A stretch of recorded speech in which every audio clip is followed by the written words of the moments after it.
नमस्कार दोस्तों, the Kavita show के इस एपिसोड में आपका स्वागत है। तो दोस्तों, इस बार मैं बहुत खुश हूँ। क्या आप भी मेरे खुशी का कारण जानना चाहते हैं? अरे ये खुशी है अपने देश के बड़े महान खिलाड़ियों के बारे में।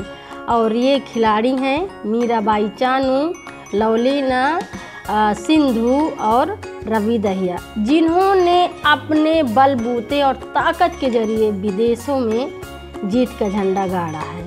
और इनको मीडिया की कवरेज बहुत मिली है, पूरे देश में चर्चा है, सोशल मीडिया पे छाई हुई हैं, बड़ी बड़ी हेडलाइनों में इनको बधाइयाँ मिल रही हैं। लेकिन जो मीडिया लिख रही है उस पर भी मेरे बहुत सवाल हैं, जिस पर मैं आगे चर्चा करूंगी।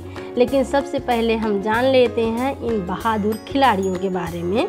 अब तक भारत ने चल रहे 2020 टोक्यो ओलंपिक में 3 पदक जीते हैं और तीनों महिला भारतीय खिलाड़ियों ने जीते हैं। मीराबाई चानू का वेट लिफ्टिंग में रजत पदक, सिंधु का बैडमिंटन में कांस्य पदक और लवलीना का बॉक्सिंग में कांस्य पदक। मैं इन खिलाड़ियों को दिल से बहुत बहुत बधाई और शुभकामनाएं देती हूँ। तो दोस्तों, हमारे देश में वैसे भी स्पोर्ट के क्षेत्र में महिलाओं को बहुत कम सपोर्ट और फंडिंग मिलती है। इस साल ऐसा हुआ है कि हॉकी की जो टीम है, महिला और पुरुषों को उनको समान फंडिंग मिली है, लेकिन नतीजा आप सबके सामने है। जबकि ये जो खिलाड़ी हैं, इन्होंने अपने मेहनत से, अपनी लगन से, अपनी ताकत से जीत हासिल करी है। तो जो जीत का जश्न है, जो खुशी है, उसका श्रेय इन्हीं को मिलना चाहिए और इसकी चर्चा होनी चाहिए कि किस तरह से उनके लिए ट्रेनिंग हो सकती है, किस तरह से उनके लिए फंडिंग हो सकती है। उनके संघर्ष पर मीडिया ज़रूर लिख सकती है, लेकिन यह खिलाड़ी अपने संघर्षों तक सीमित नहीं है। वह उभर कर आए हैं, इससे और कठिनाइयों के बावजूद अपना रास्ता खुद तय किया है। मीडिया का काम केवल सहानुभूति जगाने का नहीं है। अपने लेख और रिपोर्टिंग द्वारा वह इन खिलाड़ियों के सम्मान, आर्थिक और सामाजिक सपोर्ट, अच्छी ट्रेनिंग, फैसिलिटी, कोच और एक्सपोजर के ऊपर रोशनी डाले तो केवल पदक जीतने वाले खिलाड़ी ही नहीं, महिला स्पोर्ट को एक अच्छी दिशा मिल सकती है। तो दोस्तों, अपने देश में जब भी कोई बड़ी कामयाबी मिलती है तो मीडिया की बड़ी कवरेज भी मिलती है। और जैसे कि ये बड़े खिलाड़ियों के साथ में हुआ, महिलाओं ने जीता और जीत की बड़ी कवरेज मिली। लेकिन जो मीडिया की कवरेज है, इसमें मीडिया की सोच साफ दिखाई देती, साफ झलकती है। मैं कुछ हेडलाइनें आपके सामने पढ़ना चाहती हूँ। जी बिजनेस ने लिखा है, टोक्यो ओलंपिक, भारत की बेटी का मेडल ने जीता पंच, अपने पहले ही ओलंपिक में रचा इतिहास। आज तक ने जो लिखा है, चक दे इंडिया, इन 16 बेटियों पर नजरें, इतिहास रचने उतरी भारत की महिला हॉकी टीम। तो दैनिक जागरण ने जो लिखा है, म्यारी छोरियां छोरों से कम है कि, टोक्यो ओलंपिक में भारत की बेटियों का जलवा। नवभारत टाइम्स लिखता है, चक दे इंडिया, भारत की बेटियों ने रचा इतिहास, पहली बार ओलंपिक के सेमीफाइनल में पहुंची। तो दोस्तों, सुना आपने, ये रही मीडिया की हेडलाइनें, जिसमें जो झलक दिखी है, सोच दिखी है, उसमें से आपने कुछ समझा, कुछ पकड़ पाए हैं। हो सकता आप न पकड़ पाए हो, लेकिन मैं बता देती हूँ, हर हेडलाइन में बेटी क्यों है। यहाँ पर सब लोग कोई बाप का दर्जा दिखा रहा है, कोई मामा का दर्जा दिखा रहा है, कोई फूफा का दर्जा दिखा रहा है। ये जो पुरुष सत्ता के शब्द हैं, वो क्यों यहाँ पर दिखाई देती हैं? अरे मैं कहती हूँ कि बेटी तो जन्म से बेटी है, जाति से बेटी है, वो खिलाड़ी क्यों नहीं है?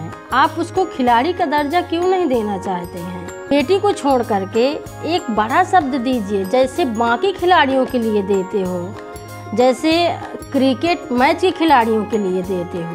क्योंकि ये जो लड़कियां इतनी मेहनत के बाद अपने दम पर, अपने ताकत पर, अपने जज्बे पर जीत हासिल करी है। इस मुकाम तक पहुंचने के लिए इन्होंने बहुत बड़ा संघर्ष भी किया होगा, बल्कि मैं ये भी कहूँगी कि लोहे के चने चबाने के बराबर रहा होगा। और जब ये जीत हासिल करी हैं तो फिर इस तरह की हेडिंग क्यों लिखना, बधाइयाँ देना तो बनता है, खूब लिखिए, लेकिन इसके साथ में मैं एक चीज़ जो और गौर कर रही हूँ कि किस तरह से फिर एक तरह की राजनीति होने लगती है। जो नेता मंत्री हैं वो जा कर के सेल्फी लेते हैं, फ़ोटो खिंचाते हैं, अपने लिए वाहवाही जीतते हैं, बड़े बड़े पोस्टर लगवाते हैं, बैनर लगवाते हैं। जहाँ पर मैं बात कर रही थी फंडिंग की, ट्रेनिंग की, उनके ज़रूरतों की, मुझे लगता है ये वाहवाही अगर पहले से खिलाड़ियों को मिल जाए, ये जगह पहले से मिल जाए जो वाहवाही अभी मिल रही है जीत के बाद में, तो शायद देश में बहुत सारी ऐसी लड़कियां होंगी जो खेल के मैदान में आगे आएंगे। तो ज़रूरत है उनकी पीठ थपथपाने के साथ साथ में, उनके जज्बे के को सलाम करने के साथ साथ में जिस तरह का सपोर्ट उनको मिलना चाहिए उस तरह की सपोर्ट देने की, ना कि इसमें राजनीति हाथ घुसेड़ने की, सेल्फी खिंचवाने की, फ़ोटो। अरे सेल्फी फ़ोटो खूब आप खिंचवाइए, लेकिन उसमें किसी तरह की राजनीति और ठप्पा नहीं लगना चाहिए। तो दोस्तों, ये तो रही देश के बड़े स्तर की बात, लेकिन अगर मैं ग्रामीण भारत की बात करूं तो यहाँ पर भी खिलाड़ियों को बहुत कम फंडिंग और सपोर्ट मिलती है। जो बुंदेलखंड की एक खिलाड़ी हैं, वो हमारे बांदा की हैं और वो महिला क्रिकेटर खिलाड़ी हैं। उन्होंने अपने बलबूते, अपने जज्बे के साथ में, अपने पैसे से ट्रेनिंग ले करके वो आगे बढ़ी हैं और आज वो यूपी स्तर की महिला टीम की कैप्टन हैं। दोस्तों, सवाल बहुत सारे उठाए जा सकते हैं, लेकिन मुझे लगता है अभी के लिए इतने सवाल काफ़ी हैं और आप ज़रूर से इन पर सोचिए और अपनी टिप्पणी और सुझाव देते रहिए। अगर मेरा ये वाला शो आपको पसंद आया है तो आप ज़रूर से अपने दोस्तों के साथ में शेयर करिए।